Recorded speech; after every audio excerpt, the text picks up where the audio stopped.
Hello there and welcome to this new video. It's Derek, your online English teacher with Scottish. Je t'accueille encore une fois pour notre deuxième épisode avec ce cadre un petit peu différent où je vais te partager mon écran. Et aujourd'hui, on va voir quoi? Les 5 erreurs que font la plupart des francophones. Ce sont des erreurs très fréquentes, ce sont des erreurs qui leur coûtent cher, ce sont des erreurs qui leur coûtent en crédibilité, ce sont des erreurs qui leur coûtent en sérieux et surtout qui leur montrent qu'ils ne sont pas encore à l'aise avec la langue de Shakespeare. Alors, est-ce que tu les fais? Eh ben, tu me diras en commentaire à la fin si tu fais partie de ces personnes qui font ces 5 erreurs-là. Alors, tu en feras peut-être une, peut-être deux, peut-être trois, peut-être toutes. Mais moi, ce que je te conseille, c'est de suivre cette vidéo parce que tu verras qu'à la fin, tu auras plein d'informations qui vont te montrer que toi aussi, tu peux progresser en anglais, cette langue de Shakespeare que tu dois absolument maîtriser. I'm Derek and I'm your online English teacher with Scottish. Je suis donc Derek, ton professeur d'anglais en ligne qui est écossais.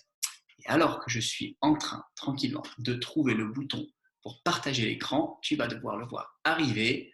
Je suis aussi ici. Voici 5 erreurs qui sont fréquemment faites en français, en anglais par les francophones. Alors, je vais mettre bien plus grand, comme ça tu vas pouvoir voir. Alors, concentre-toi bien sur la première et ensuite on va la deuxième. La première erreur est tout simplement le fait d'utiliser le present perfect pour parler au passé composé. Alors, pourquoi est-ce que c'est une erreur récurrente? Eh bien, quand tu dis, par exemple, j'ai été ou je suis allé, souvent c'est la même syntaxe que I have been. Donc, tu vois, il y a cet auxiliaire et ce verbe, être, aller, have been. Et résultat, beaucoup de francophones pensent que pour parler au passé, il faut utiliser le present perfect. Et c'est là où la grosse erreur intervient. Parce que si jamais tu veux parler, par exemple, I have been to South Africa in 2009, vu que tu as une date ici, tu la vois, et ben en fait, tu ne peux pas mettre le present perfect. Present perfect n'est pas un temps pour parler du passé. Present perfect est un temps pour parler, comme ça l'indique, du présent ou des répercussions des événements passés sur le présent, mais ton focus est différent. Donc là, tu devras mettre I went. Et oui, I went. Et pas j'ai été. Dans ta tête, tu dis, ouais, mais j'ai été. I have been. Non, non. I went to South Africa in 2009. Ça, c'est la première erreur. C'est le fait de utiliser j'ai été. I have been. Et ça, c'est une erreur qu'il ne faut pas faire. Deuxième erreur, quand tu veux faire de la traduction du mot à mot. Alors, c'est une erreur qui est globale. C'est une erreur qui englobe beaucoup de situations.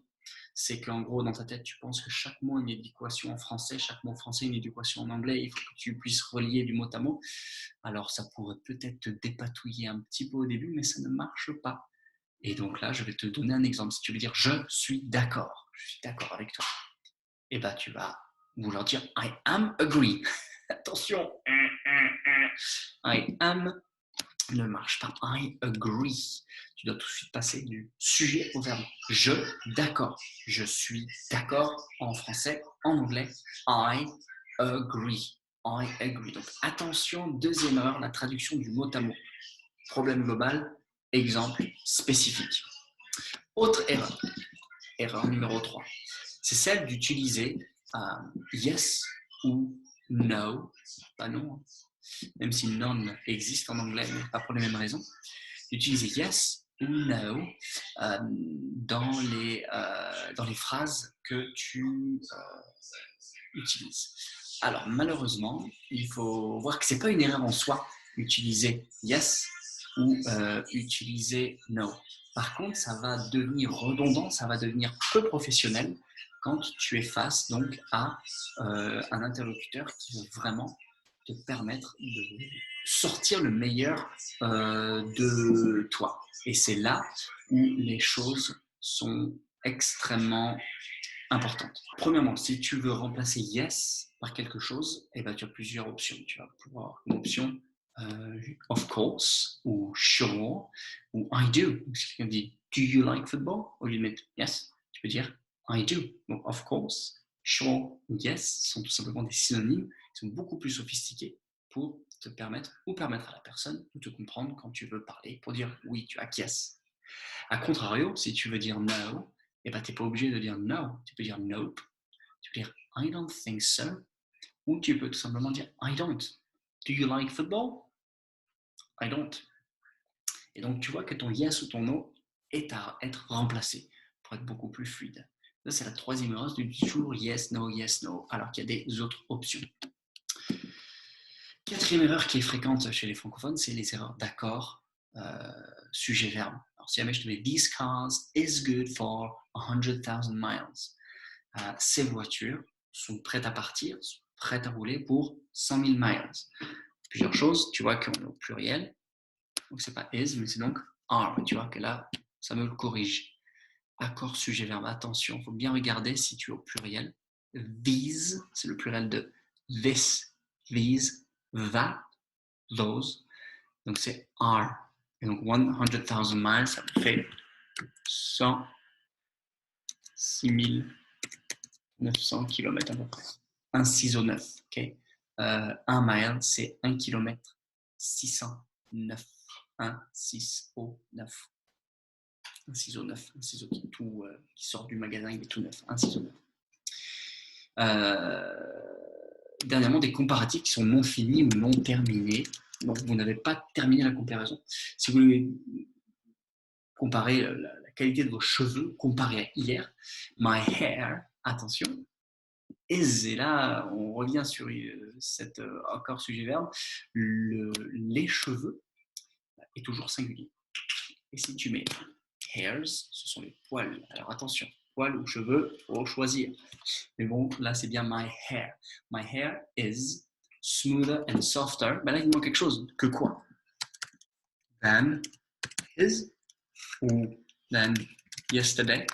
Ils sont plus souples et doux que quoi? Que hier, que lui, que les siens, que elle, que celle de ma tante, de ma mère. En fait, il faut, quand tu compares quelque chose à une autre chose, donc tu mets deux en apposition, il faut mettre than quelque chose. Si on compare une à tout le reste, c'est donc un comparatif, c'est un superlatif, et là aussi, il faut que tu le finisses. Mais en fait, l'erreur, elle était là au début, c'est que tu dis ah, mes cheveux sont plus souples. Plus souples que quoi? Que quand? Qui? Que comment? Et donc, il faut absolument que tu mettes une suite à ce comparatif. Voilà, 5 erreurs. Dis-moi maintenant en commentaire, tu fais plutôt laquelle? Peut-être que tu as un problème dans les comparatifs, tu as un problème accord, sujet, verbe, tu as peut-être un problème à toujours utiliser yes, no, tu fais l'erreur de traduire au mot à mot, ou dernièrement, tu as encore un problème avec la grammaire et tu utilises le present perfect pour parler au passé, alors que non, c'est pas le present perfect. Mets-moi un petit commentaire, et quant à moi, je te retrouve next week for a new tutorial, la semaine prochaine pour un nouveau tutoriel, encore de l'aide pour te permettre de progresser. I'll speak to you very soon. Bye bye.